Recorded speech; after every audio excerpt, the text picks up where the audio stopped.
मुख्यमंत्री शिवराज सिंह चौहान और प्रदेश अध्यक्ष बी.डी. शर्मा भाजपा कार्यालय पहुंचे। वहां दोनों ने पार्टी के अन्य पदाधिकारियों और कार्यकर्ताओं के साथ आतिशबाजी की। खंडवा लोकसभा उपचुनाव के नतीजे आ गए हैं। बीजेपी उम्मीदवार ज्ञानेश्वर पाटिल चुनाव जीत गए हैं। उन्होंने इस चुनाव में 90,000 से अधिक वोटों से जीत हासिल की है। वहीं कांग्रेस उम्मीदवार राजनारायण सिंह पुन्नी की हार हुई।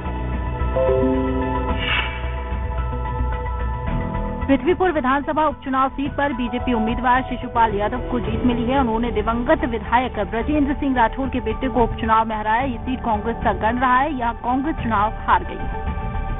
मैंने पहले ही कहा है कि मेरी पृथ्वीपुर विधानसभा क्षेत्र की जो जनता है मेरे लिए बहुत प्रिय है। उसका विशेष आशीर्वाद रहा है। देवतुल कार्यकर्ताओं की बहुत लगन और मेहनत रही है और हमारे प्रदेश का नेतृत्व माननीय मुख्यमंत्री जी, माननीय हमारे प्रदेश अध्यक्ष जी, माननीय मुख्य क्षेत्रीय जी और जितने भी मंत्रीगण हमारे और भी हमारे बहुत सारे विधायकगण लगे हुए थे और हमारे पृथ्वीपुर विधानसभा सभी कार्यकर्तागण संगठन के पूरे प्रदेश के संगठन के लोगों का आशीर्वाद और सहयोग रहा। सभी के लिए बहुत बहुत जोबट विधानसभा उपचुनाव के नतीजे आ गए हैं। बीजेपी उम्मीदवार सुलोचना रावत को बड़ी जीत मिली है। उन्होंने कांग्रेस उम्मीदवार महेश रावत को 7,000 वोटों से हराया। काउंटिंग की शुरुआत के साथ से ही बीजेपी की सुलोचना रावत ने बढ़त बनाकर रखी थी। हमारी जीत को हमारे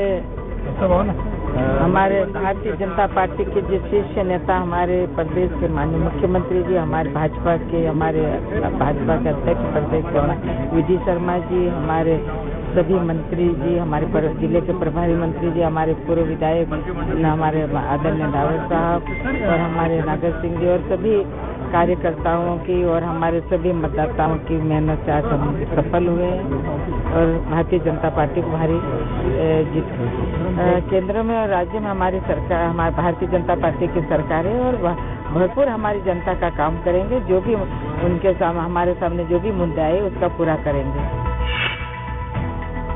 महाकालेश्वर के दरबार में भगवान धन्वंतरी पूजा अर्चना दीपावली पर बाबा का अभ्यंग स्नान करवाकर 56 भोग लगाया जाएगा।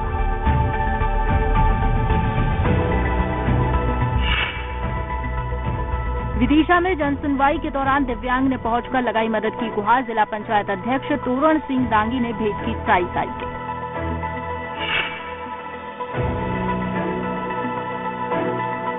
उपचुनाव पर बीजेपी के पूर्व मंत्री अजय विश्नोई का बयान, कहा जनता का विश्वास बीजेपी के साथ कांग्रेस के नेतृत्व को देना होगा जवाब। मतदाताओं का धन्यवाद, विशेष रूप से शिवराज जी और बी.डी. शर्मा जी जिनके नेतृत्व में हमने चुनाव लड़ा, उनकी रणनीति के लिए भी उनको बहुत बहुत साधुवाद, उनको बहुत बहुत बधाई। जहाँ तक रैगांव का सवाल है, रैगांव परंपरागत रूप से भाजपा की सीट थी, पर वो भाजपा के साथ साथ हम ये कह सकते हैं हमारे स्वर्गीय बागड़ी की सीट थी। आज बागड़ी जी के नहीं रहने का हमको ये नुकसान यहाँ पर उठाना पड़ रहा है, पर उस सब के बाद भी 4 में से 3 सीट हमारे लिए बहुत सुखद परिणाम है। खासतौर से इसलिए भी कि पृथ्वीपुर और जोबट जैसी सीटें जो परंपरागत सीटें थी कांग्रेस की, आज कांग्रेस को हार रही है और ये बात चौतरफा बीजेपी की जीत ये बता रही है कि अभी भी लोगों का विश्वास भारतीय जनता पार्टी में है।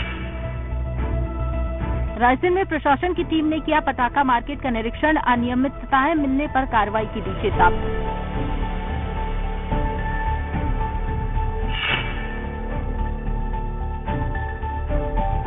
सुबासरा में हरदीप सिंह डंग कैबिनेट की वर्चुअल बैठक में हुए शामिल। कई मामलों और प्रस्तावों पर बैठक में की गई चर्चा। धनतेरस का पावन पर्व आज शासकीय जिला आयुष विंग आयुर्वेद अस्पताल में राष्ट्रीय आयुर्वेद दिवस और धन्वंतरी जयंती धूमधाम से मनाई गई।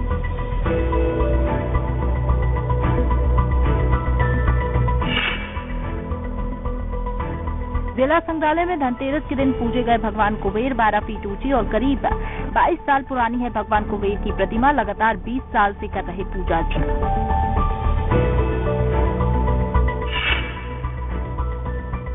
पुलिस ने लूट कर किया खुलासा। ट्रांसपोर्ट कारोबारी की बेटी के साथ पढ़ने वाला दोस्त ने ही 85 लाख की पिस्टल के दम पर की थी चोरी।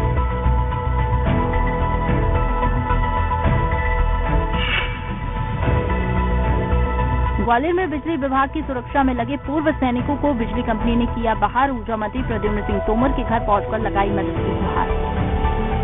कुछ सैनिक लोग मिले, वो काम करते थे, उनको कोई प्रॉब्लम आई है, उसके लिए मैंने एमडी से बात की है और उनकी समस्या का शीघ्र समाधान हो। ओमकारेश्वर में 2 दिवसीय धार्मिक अनुष्ठान कुबेर महायज्ञ का समापन। बड़ी संख्या में पहुंचे श्रद्धालुओं ने कुबेर महादेव की पूजा अर्चना की। खंडवा में कांग्रेस ने जिला प्रशासन पर लगाया भेदभाव करने का आरोप। लोकसभा उपचुनाव में मतगणना प्रक्रिया में देरी करने और बागली विधानसभा के गलत आंकड़े जारी करने का लगाया आरोप।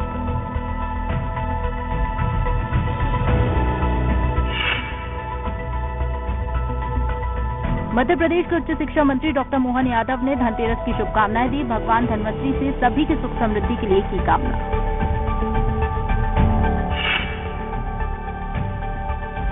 स्कूल शिक्षा मंत्री इंदर सिंह परमार ने भी धनतेरस की दी शुभकामनाएं। प्रदेशवासियों के मंगल के लिए की कामना।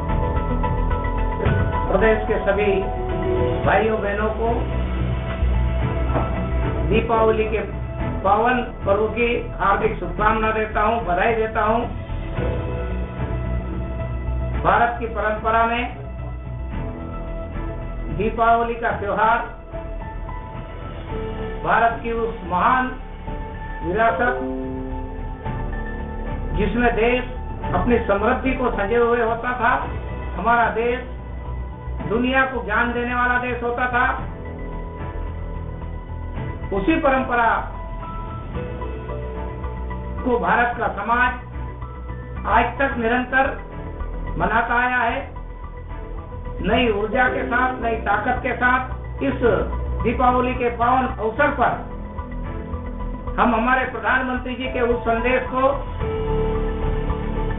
लोकल फॉर वोकल अपनाने का संकल्प लें।